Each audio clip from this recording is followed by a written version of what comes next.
Before I begin, on behalf of this Before I begin, on behalf of the class of 2020, I would like to express my gratitude for the staff's creativity, support, and love. This celebration would not have happened without them. To the class of 2020, I miss you. I miss being serenaded by Mr. Liu on our birthdays and asking Ms. Gallegos to please change our schedules. I miss Ms. Sudilla asking why I'm late to school again. I miss being asked, ¿No tienen clase, chicos?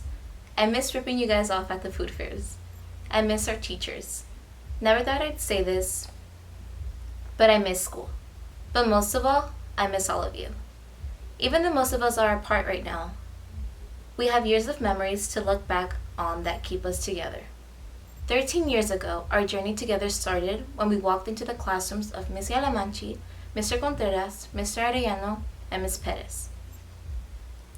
Some of us confidently walked in, while others anxiously waited behind our parents.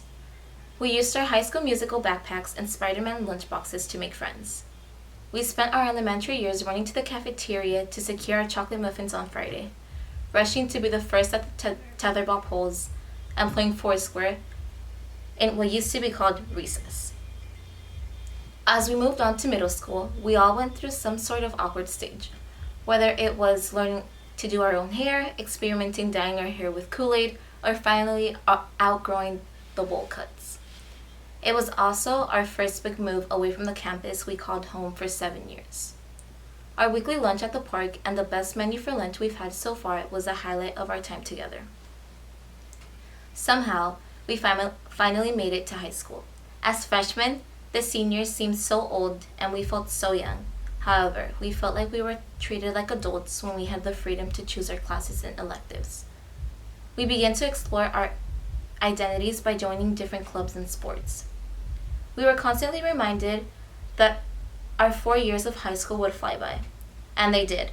Our sophomore and junior year flashed before our eyes. As we moved into our senior year, we were eager to apply to college, get all dressed up for prom, and walk across the stage to receive our diploma with our classmates, family, and friends cheering us on. Unfortunately, our senior year was cut short. We said goodbye to each other, expecting to see the same faces we've seen every day for the past 13 years the next day. We didn't know it would be the last time we shared a classroom together. We rushed down the halls and hurried to get to our next class. I was late once again. We sat down for lunch and left school not knowing it would be our last official day together. Who would have thought that those kids with their backpacks that were too big for their body would now be ending their journey together? We didn't get to say goodbye the first time, but I want to say goodbye right now. The past 4 years have exceeded my expectations. Thank you for the memories we've created, the conversations we held, and the unity we've maintained. Congratulations to the class of 2020. We go down in history as we graduate in the midst of a pandemic and a historic movement. Through it all, your hard work, tears, and stress have finally paid off. I can't wait till we meet again.